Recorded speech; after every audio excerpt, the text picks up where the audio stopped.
வணக்கம் மக்களே, welcome to Delhi tax.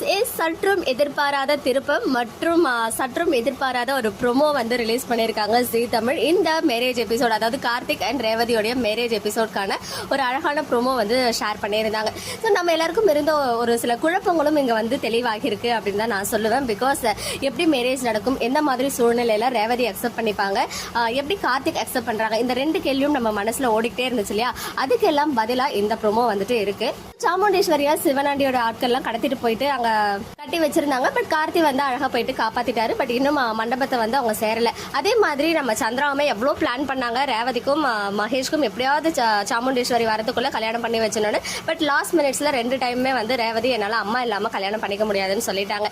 இப்போ இந்த ப்ரோமோ வந்ததுக்கு அப்புறம் என்னென்ன விஷயங்கள் தெளிவாகி இருக்கு அப்படின்னு பாத்தீங்கன்னா, நம்ம ரேவதி முழு மனசோட கார்த்தியை அக்செப்ட் பண்ணல. எப்படியும் சாமுண்டேஸ்வரி மனசை கார்த்தி தான் ஏதோ சொல்லி மாத்திட்டாரு அப்படின்னு தப்பா புரிஞ்சுக்கிறாங்க கார்த்தியை. ஏன்னா மாயா வந்து அதுக்கு முன்னாடியே போயிட்டு அவங்க நல்லா பிரெயின் வாஷ் பண்ணி வச்சுட்டாங்க.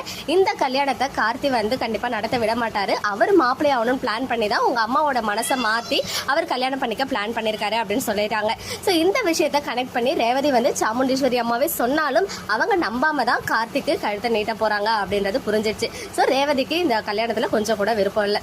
இன்னொரு சைடு கார்த்தியை பத்தின உண்மைகள்லாம் தெரிஞ்சுதான் நம்ம சாமுண்டேஸ்வரி அக்செப்ட் பண்ணிக்கிறாங்களா அப்படின்னு கேட்டீங்கன்னா இன்னும் இல்லை. ஏன்னா வந்துட்டு பாட்டியோடைய பேரன் தான் கார்த்தி அப்படின்ற விஷயம் இப்போதைக்கு அவங்களுக்கு தெரியல. மேபி மேரேஜ் முடிஞ்ச கையோட தெரியுதா இல்லை கொஞ்ச நாளுக்கு அப்புறம் தெரியுதா அப்படின்னு சொல்லிட்டு நம்ம வெயிட் பண்ணி பார்க்கலாம். மெயினா கார்த்தியை மாப்பிள்ளை ஆக்குனதே வடிவுக்கரசி அம்மா வந்துட்டு அவங்களுடைய பேரனை கூட்டின்னு வந்து மாப்பிள்ளை ஆக்கிடக்கூடாது அப்படின்ற ஒரே காரணம் தான். ஆனா இன்னொரு சைடு பாட்டியோட மைண்ட் வயசு என் பேரன் தான் தாலியே கட்டுறான் அப்படின்னு சொல்லிட்டு இருக்கிற இப்போ ஒரே ஒரு குழப்பம் என்ன அப்படின்னு பாத்தீங்கன்னா, கார்த்திகே ஏற்கனவே கல்யாணம் ஆன விஷயத்த சாமுண்டீஸ்வர கிட்ட சொல்லிட்டு அப்புறம் கல்யாணம் பண்ணிக்கிறாரா இல்ல அது வந்து மறைச்சிடுறாரா அப்படின்ற ஒரு விஷயம் இருக்கு. கண்டிப்பா ஒரு சொல்ல வந்தாலும் அவங்க ஃபேமிலி மெம்பர்ஸ் அதை சொல்ல விட மாட்டாங்க. ஏன்னா அவங்க அப்பாவாகட்டும் அந்த மயிலாகட்டும் எல்லாரும் எப்படியாவது தடுத்து நிறுத்திடுவாங்கன்னு தோணுது. அதே மாதிரி அம்மாவோடைய மானத்தை காப்பாற்றணும் அப்படின்ற காரணத்தினாலதான் கார்த்தி இந்த கல்யாணத்தை அக்செப்ட் பண்ணிக்கிறா அப்படின்ற விஷயத்தையும் அங்க வந்து நமக்கு தெளிவுபடுத்தி இருக்காரு.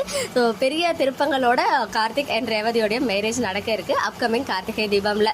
ஓகே மக்களே, நெக்ஸ்ட் வீடியோல மீட் பண்றேன். எக்ஸ்க்ளூசிவ் அப்டேட்ஸ்க்கு மறக்காம நம்ம யூடியூப் சேனலை சப்ஸ்கிரைப் பண்ணிக்கோங்க.